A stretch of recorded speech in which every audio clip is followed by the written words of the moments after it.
Hello, good morning. It is Morning Coffee with Steve, episode 231 for Thursday, December 5th, 2024.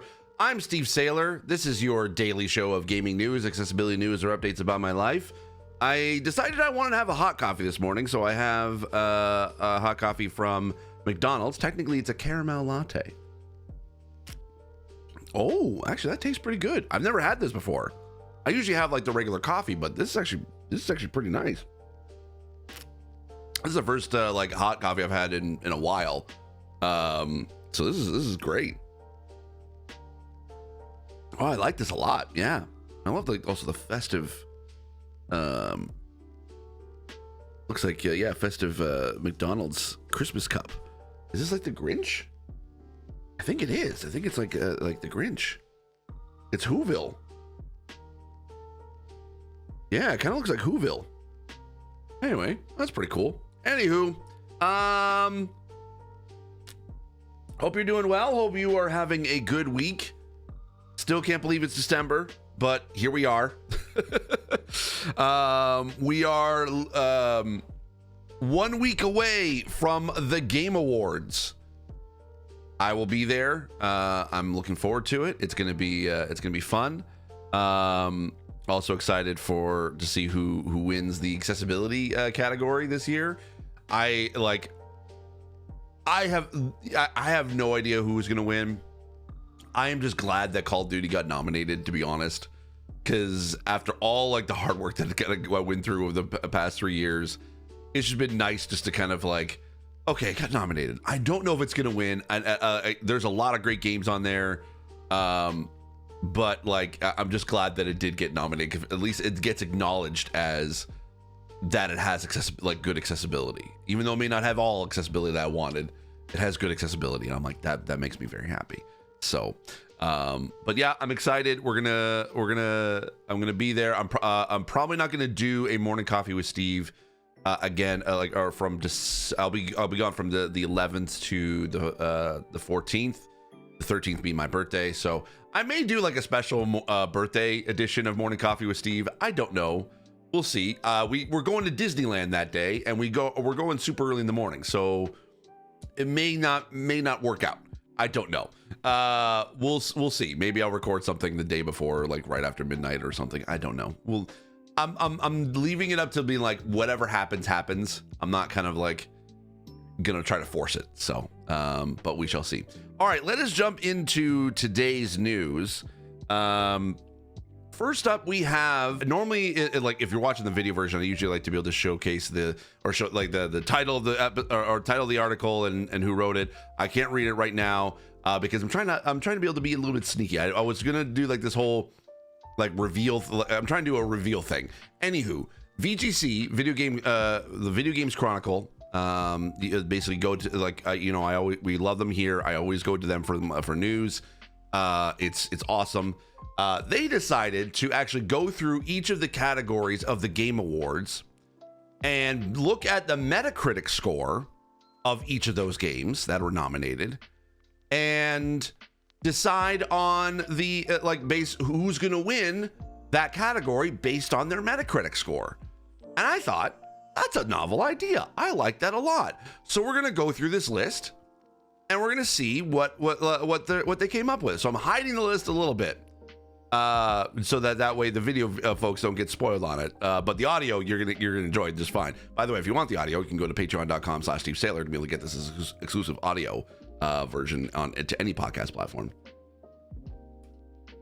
So let's start off with. I'm going to scroll up here just a tiny bit. Here we go. Okay. Best Adaptation, Arcane. I like that. I have not watched any of the new Arcane Season 2 yet. I've heard it's not as great as Season 1. I enjoyed Season 1. I just haven't got around to it yet. I'm kind of waiting to be like, I know it's already full, all of it's out, so I can be able to kind of binge watch it at any given point, but that was kind of what I was essentially waiting for. Like I didn't want to wait for like the Act 1, Act 2, Act 3, whatever. So, but yeah, no, that makes sense. Although I am sad because I would have thought Fallout would have been that. But that anyway. Wait, was Fallout last year? Shoot, was Fallout last year? I cannot remember now. It's been so long. Anywho, let's move on to the next category. The next category is best art direction, and that goes to Astrobot. Makes sense. It's got a lot of, like, it's just a gorgeous game, and it looks awesome. Like every level is like painstakingly, like it just looks so cool. And not to say that any other names in that category or games in that category didn't deserve this as well, but like you gotta admit, like Astrobot had like a cool vibe. And I like that a lot. Okay, next category. Let me scroll up. Best narrative, Metaphor Refantasio. Now, you know, I like in the if you've listened to episodes or watch episodes in the past, you know I have played a little bit of Metaphor. I've been playing the demo. I've been trying to be able to get myself back into it. I tried to play it the other day, but somehow I had some issues like streaming it off of Steam, off of my PC. It was a weird thing. But I do want to get back to it because I did enjoy my time with it. It's starting to kind of get to a point where I was like, oh yeah, I can definitely see myself sinking a lot of hours into it, but I'm kind of holding off a little on it. But best narrative, I think, just from what I've been able to play so far, pretty cool narrative. So I'll give it that. And it's very unique for sure. So yes, Metaphor for sure. I get that. Best VR/AR game, Asgard's Wrath 2. Now, if you remember, this actually was, I think, announced at the Game Awards last year as a package deal for if you bought the Quest. I think it was like the Quest 2 at the time, the Meta Quest 2 VR headset. You get Asgard's Wrath 2 for free. And I have not played it myself. I've been wanting to. That's another thing too. I've been wanting to jump into more VR content. Let me know in the comments, what VR games would you like me to try out? Not necessarily for accessibility, but just for some fun gameplay stuff. Or if you want me to check out a game for accessibility, I'd love to be able to try. Because I have a few that are already on the docket that I want to play. Asgard's Wrath 2 being one of them. I want to play Half-Life Alyx, because I have that. I want to play Arkham Shadow. I don't have a MetaQuest 3 though, so I'm gonna have to figure out how to be able to get my hands on one of those so I can be able to play it, because I really do want to be able to play that. And I do want to continue playing. I want like a Vader's Immortal.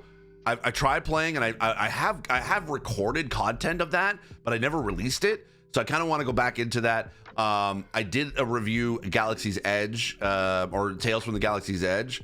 Like it was Star Wars thing. It was for PSVR 2 when I was reviewing that. I did play a little bit of that. I want to go back into it because you know me, I love Star Wars and I love Disney, and it's basically it's that too. It's great.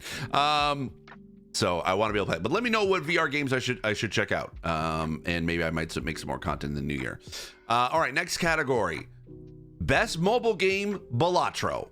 Makes total sense. It's definitely up there. Although it is sad to see that it basically got beat, like Pokemon got beat out. But it makes total sense. According to Metacritic, Balatro is highly beloved, highly critically acclaimed. So I think that's great. 100%. Balatro, yes, best deserves best mobile game. Next category. Best multiplayer game, Tekken 8. That's interesting. Who else was nominated in that? I'm actually kind of curious. The Game Awards, Best Multiplayer 2024. Nope, that's decided by Metacritic.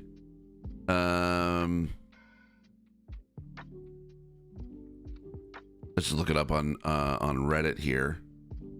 Let's see.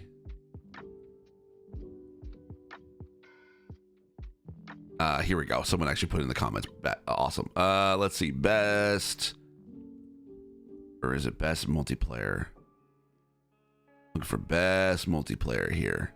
Here we go. So they got Call of Duty Black Ops 6, Helldivers 2, Super Mario Party, Jamboree, Tekken 8, and Warhammer 40,000 Space Marine 2.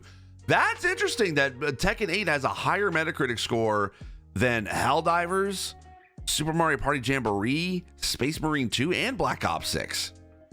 The fact that that one was the one that won? According to Metacritic? Interesting. Okay. All right. I mean, I played a little bit of Tekken 8. Not the best, but for me anyway. But I think obviously it was worth it for folks. So that's I guess that's cool. All right, I'll give it that. I'll give it that. Best sports/racing game, WWE 2K24. Gosh. That's another game I need to get back into for sure. I have it, and I've been wanting to be able to keep playing it, especially with the single player. I want to, or the career mode, but I also want to be able to play My Legacy, or not My Legacy. I can't remember. I'm blanking off the top of my head. Like sometimes that happens, and it's so simple. But it's basically the manager mode, where you basically get to manage either Raw or SmackDown, and you get to sort of come up with the card each and every week. I want to be able to do that, like My Career or something like that. I don't know. My Manager or something like that. Anywho, I want to jump back into that and maybe start off a career like that. So we'll see. Best sim/strategy game, Unicorn Overlord. Never played it. What is in that one? Best strategy. A sim/strategy game, Age of Mythology, Frostpunk 2, Kineitsugami, Path of the Goddess, Manor Lords, and Unicorn Overlord. I've played only Age of Mythology. Want to jump into Frostpunk 2. I actually have Frostpunk 2, but I've just never jumped into it. So, all right. Yeah, okay. I've good over Unicorn. Best family game, Astrobot, 100%. Totally get that. Best fighting game, Tekken 8. Sure. Again, not my favorite, but it's definitely well liked for sure. Best RPG, Elden Ring, Shadow of the Erdtree. That makes sense. That's all I'm gonna say about that. Let's see. Best action adventure game, Astrobot. Huh. I would have thought. Where was it? Best action adventure. We got Astrobot, Prince of Persia, Silent Hill 2, Star Wars Outlaws, Legend of Zelda, Echoes of Wisdom. I would have thought Lost Crown or Outlaws would have done it, or even Silent Hill 2. Interesting that it was Astrobot. I mean, I guess it kind of. Oops, sorry, I skipped to the next story. The Astrobot makes sense. Sure, I'll give it that. It was high up there. Best action game, Call of Duty Black Ops 6. Yes, love seeing that on there. Best debut indie game, Balatro, of course, makes sense. It took the world by storm. Best independent game, UFO 50. Okay, sure. I'm surprised actually that was the highest end for Metacritic. Let's see what best. Where's best indie? Best independent game, Animal Well, Balatro, Loreline, The Laser Eyes, Neva, and UFO 50 had a higher Metacritic score than Balatro. Wow. Okay. All right. I'll give it that. Next category. Game of the Year. Astrobot. Makes total sense to me. You know what? And I'm surprised that actually they don't, that unfortunately VGC does not have the accessibility award. So we're going to go take a look at that right now. We're going to open up Metacritic. I'm going to open it up on the website, and we are going to do a search for each of the games that are nominated in the best or the Innovation in Accessibility Award. Sad that VGC didn't include this, because I would have loved to have seen it just based on Metacritic score. Here we go. So we're going to look at Call of Duty Black Ops 6. So that currently is sitting at a cumulative score of 83. So we got an 83 for Call of Duty Black Ops 6. Make note of that. We're gonna go to Prince of Persia, The Lost Crown. Let's see who wins that. And 86. So far, we got Prince of Persia, Lost Crown is taking the lead with an 86. Awesome. Actually, wait, is it different for platform? I'm curious. 87 for on Xbox, 86 for PS5, and 85 for PC, and 88 for Switch. Oh, interesting. Okay, so we're gonna go with 86. So far, Prince of Persia is in the lead for Innovation Accessibility Award. So let's do Star Wars Outlaws. We got 75. So unfortunately, it does not have enough. I'm trying to see if maybe there's on other platforms it reviewed better. 75 on Xbox, 75 on PS5, and 76 on PC. Okay, fair enough. Let's see. What else do we got on that list? Oh, Dragon Age Veilguard. Dragon Age of Veilguard has an 82. Let me see if it's different for platforms. If there's anything wild, it's mostly just to see if there's anything wildly different. 76 for PC. Okay, PS5 82 and Xbox Series X and X and 85. So basically an 82 kind of average score. And then we got Diablo 4, Vessel of Hatred, got an 84. I'm trying to see if there's any other. We got 82 in PS5, PC is 84, and Xbox Series X and S is an 81. So a cumulative score of 84. And I think that's it, right? Why am I blanking on? Because there's another one, right? I think Game Awards, Innovation and Accessibility 2024. Oh, of course, my videos are the first ones that come up. Love that. Let's see. Okay. Oh, Game Awards coming from the Forbes. Love that. Love seeing that. I don't want to say. Wait. No, I wanted to. Okay, I want to read what Forbes says about accessibility. Hold on. I'm gonna try to. Ad block. Pause on this site. There we go. Let's see. Let's see. Amongst the slew of categories, which includes Game of the Year, Best Mobile Game, and many more, it's what's called Innovation and Accessibility. There are 5 nominees in the category: Call of Duty Black Ops 6, Diablo 4, Vessel of Hatred, Dragon Age: The Veilguard, Prince of Persia: Lost Crown, and Star Wars Outlaws. The first 2 titles are published by studios Activision and Blizzard, respectively. Yay! And then they talk about all the different accessibility news that come out from each of these games. Very cool. Oh, thank you, Forbes. That's awesome.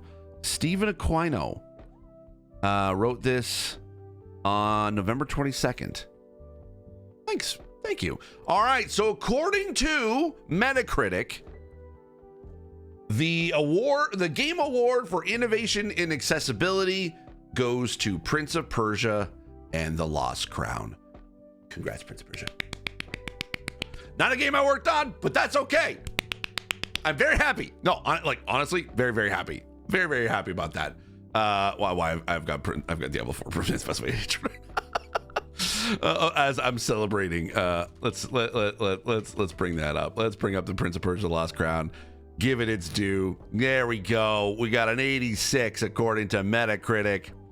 Congratulations to Prince of Persia, to Ubisoft. And I think if this equals out to be true, this would be Ubisoft's, I think, first official award for innovation and accessibility.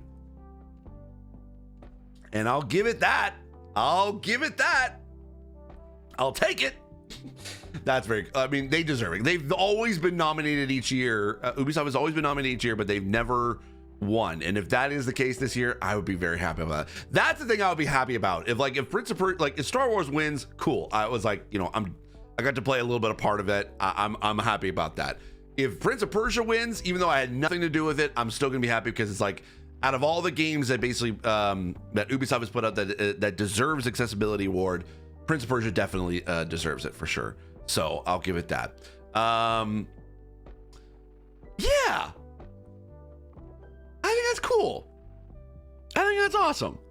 I was gonna do another story. It was gonna be about Brothership or Mario and Luigi, but I think I'm gonna skip that today because I think it's just, yeah. I think that's a cool way to be able to end out on. So if you're curious, what according to Metacritic, who would win the Innovation Accessibility Award for the Game Awards? It'd be Prince of Persia: Lost Crown. Congrats. I'll take it. Again, I'm just happy that I know it's a cliche to say, oh, it's an honor to be nominated. It truly is. It's pretty cool. Anywho, if you think about it, technically I've worked on every game that is won, I think, except Forza Horizon 5. I was the only, like, every category, like, so The Last of Us won the first one, Forza Horizon 5 won the second one, God of War Ragnarok won, God of War Ragnarok won this, the third one. That one I did very early work on. That was like, I had a right when God of War 2018 came out and I did my accessibility review, I got called by a producer to be able to talk to the team about accessibility. So like, that was like a quick, like, hour-long call. So that's like, I'm not even in the credits for anything like that, but it was just like, that was like, I did some feedback for them, so that's cool for them. And then the next year was Forza Motorsport. Not saying that I'm the only consultant on it. Of course, many folks worked on it, but I'm just happy that I've worked on pretty much every game that has won. That's so surreal to say. I'm just gonna take a moment here. That is surreal to say that I started in this industry, like, next year will be my 10-year anniversary of starting basically accessibility in gaming by starting Blind Gamer. Blind Gamer turns 10 years old next year in February, and if you want to even say like what my, like, when I worked on accessibility, when I actually had my first gig in accessibility, it would have been in 2017. And that would be like 8 years. 8 years I started. So it's so surreal that within 8 years time, I've worked on so many amazing games that, like, it's just so cool. Like, it just got, like, oh man, I just got goosebumps. That's pretty cool. I'm very happy with the career I've got, and I thank you all for it, and I thank you all for being there. That's where I'm going to end it today. Thank you so much for listening / watching, and I hope you have a great day, and I will see you all tomorrow. Take care. Bye-bye.